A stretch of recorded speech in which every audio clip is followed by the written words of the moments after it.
बहनों की लालची भाभी। करिश्मा, रेशमा और मनीषा 3 बहनें हैं। उनका एक भाई भी है, मयंक। मयंक अपनी बहनों को बहुत प्यार करता है, लेकिन मयंक की पत्नी सविता इस मामले में मयंक से बिल्कुल ही अलग है। वो अपनी ननदों का जितना बुरा कर सकती है उतना बुरा करती ही रहती है और अपनी ननदों पर हुक्म भी चलाती है। करिश्मा, करिश्मा, तुमने अभी तक नाश्ता नहीं बनाया? तुम्हारे भैया को ऑफिस जाने में देर हो रही है। हाँ भाभी, बस अभी बनाती हूँ। करिश्मा, तुम ये ढीलापन छोड़ दो।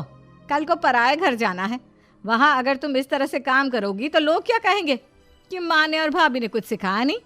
और तुम्हारी दोनों बहनें कहाँ हैं? अब रेशमा मार्केट गई है और मनीषा सो रही है। क्या? सुबह के 8 बज रहे हैं और ये महारानी अभी भी सो रही है? ये कहते हुए सविता अपनी सास दुर्गा देवी के पास जाती है। माँ जी, देख रही हो अपनी बेटियों के तौर तरीके? क्या हुआ बहू, सुबह सुबह क्या कर दिया मेरी बेटियों ने? अरे एक तो अभी अभी उठकर किचन में गई है, दूसरी सुबह सुबह बाहर चली गई और तीसरी अभी तक सो रही है। क्या करूं मैं इन तीनों का, मैं तो परेशान हो गई हूँ। जा जाकर उठा उसे और रेशमा से मैं बात करती हूँ। सविता सीधा मनीषा के कमरे में जाती है और उससे कहती है, महारानी जल्दी उठो, सूरज सर पर आ गया है। भाभी थोड़ी देर और सोने दो ना, मैं रात को लेट सोई थी। वो क्या ना, यूनिट टेस्ट चल रहे हैं। शराफत से उठती है या नहीं, या फिर पानी की भरी बाल्टी डालूं तेरे ऊपर? नहीं भाभी, मुझे बिस्तर में नहीं नहाना, उठती हूँ मैं। मनीषा जल्दी से उठकर बाथरूम में चली जाती है। सभी आराम से बैठकर नाश्ता कर रहे होते कि तभी रेशमा बाजार से हाथ में सामान लिए आ जाती है। रेशमा को देखते ही सविता उस पर बरस पड़ती है। लो, आ गई महारानी। ऐसा भी क्या सामान लाना था जो सुबह आंख मलते ही बाजार की तरफ रवाना हो गई? भाभी, कल आप ही तो चीख रही थी कि घर का सारा सामान मुझे ही लाना पड़ता है, घर में किसी को भी किसी काम से कोई लेना देना नहीं है। अब मैं बाजार जाकर सामान ले आई तो आपको इस बात से भी तकलीफ हो रही है? देख रही हो माँ जी, अपनी बेटी की जुबान कैंची से भी तेज चलती है। और मयंक, आप तो कुछ कहेंगे नहीं अपनी लाडली बहन को। रेशमा, अपनी भाभी से ऐसे बात नहीं करते। चलो माफी मांगो। भैया, मैं क्यों माफी मांगू? आप भाभी से बोलिए ना कि हम पर कम हुक्म चलाया करे। हम इस घर की बेटियां हैं और आपकी पत्नी की ननद है, नौकरानी नहीं। लो कर लो बात। इनकी भलाई के लिए कुछ भी बोलो तो इन्हें बुरा लग जाता है। इस घर में यही इज्जत है मेरी। देख लो माँ जी, आपकी बेटी किस लहजे में मुझसे बात कर रही है। सविता वहां से चली जाती है। मयंक को बहुत गुस्सा आता है, वो भी वहां से चला जाता है। फिर करिश्मा रेशमा को समझाती है, रेशमा, तुम्हें भाभी से माफी मांग लेनी चाहिए थी ना। लेकिन दीदी, मैंने कुछ किया ही नहीं तो मैं माफी क्यों मांगू? हाँ करिश्मा दीदी, रेशमा दीदी जैसे ही घर में आई भाभी ही उन पर चिल्ला रही थी। हाँ, मैं मानती हूँ कि गलती भाभी की थी। मैं तो इसलिए बोल रही हूँ कि भाभी ने माँ को तो पूरी तरह अपने वश में कर लिया है। वो हमारी बात सुनती ही नहीं। मयंक भैया हमारे लिए हमेशा खड़े रहते हैं, इसलिए उनकी बात का मान तो तुम्हें रखना चाहिए था ना। कोई फायदा नहीं दीदी, कुछ दिनों की बात और है, भाभी उन्हें भी हमारे खिलाफ भड़का देंगी। फिर वो भी माँ की तरह हमारी किसी बात का विश्वास नहीं करेंगे। इसी तरह सविता अपनी तीनों ननदों को किसी न किसी बात पर परेशान करती रहती थी। एक दिन मयंक अपनी तीनों बहनों के लिए गिफ्ट लाया।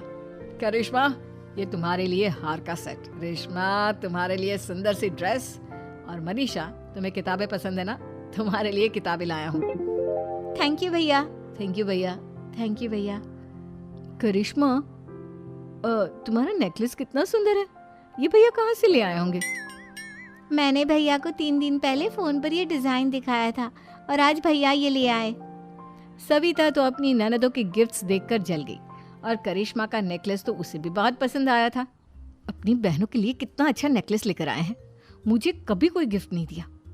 मैं आज ही ये हार चुरा लूंगी। रात में सविता करिश्मा का हार चुरा लेती है और इसी तरह उसे अपनी ननदों की जो भी चीज़ अच्छी लगती वो उसे मांगती नहीं, बल्कि रात के अंधेरे में चुरा लेती। इसी तरह दिन बीतते गए और सविता ने मयंक के दिल में भी उसकी बहनों के लिए नफरत पैदा कर दी। एक दिन मयंक ने करिश्मा और रेशमा के लिए रिश्ता देखा और ये बात उसने घर में सबको बताई। माँ, करिश्मा और रेशमा के लिए बहुत अच्छा रिश्ता आया है, वो लोग कल इन्हें देखने आ रहे हैं। आप और सविता मिलकर सारी तैयारी कर लेना। ये सुनकर करिश्मा और रेशमा खुश हो जाती हैं, लेकिन सविता सोचती है, अगर इन दोनों बहनों की शादी हो गई तो घर और बाहर का काम कौन करेगा? मनीषा तो एक नंबर की कामचोर है, उससे तो किसी बात की उम्मीद लगाना ही बेकार है। मुझे इस शादी को रोकना होगा। अगले दिन सभी लड़के वालों के स्वागत की तैयारी करने में लगे होते हैं। तभी मयंक अपनी बहनों से आकर कहता है, तैयार हो गई तुम दोनों? देखो दोनों लड़के बहुत अच्छे हैं, मैं कोई कसर नहीं छोड़ना चाहता, इसलिए तुम उनके सामने अच्छे से बिहेव करना और अपनी भाभी से लड़ने मत लग जाना। करिश्मा, तुम वो नेकलेस पहन लो ना जो मैं तुम्हारे लिए लाया था। भैया मैं बहुत देर से वो नेकलेस ढूंढ रही हूँ, लेकिन मुझे मिल ही नहीं रहा। क्या तुमने नेकलेस खो दिया? तुम्हें पता भी है वो कितना महंगा था? तुम कोई काम ढंग से नहीं कर सकती। मयंक गुस्से में वहां से चला जाता है। थोड़ी देर बाद लड़के वाले भी आ जाते हैं। वो दोनों बहनों को पसंद कर लेते हैं और रिश्ता पक्का हो जाता है। लेकिन सविता के दिमाग में तो कुछ और ही खिचड़ी पक रही थी। वो पंडित जी के पास करिश्मा की कुंडली लेकर जाती है और उन्हें पैसे देकर करिश्मा की कुंडली बदलवा देती है। जब लड़के वालों के पास करिश्मा की कुंडली जाती है तो वो दुर्गा को फोन करते हैं। बहन जी, हमने करिश्मा की कुंडली अपने पंडित जी को दिखाई थी। आपकी बेटी की कुंडली नहीं बल्कि दोषों का पिटारा है।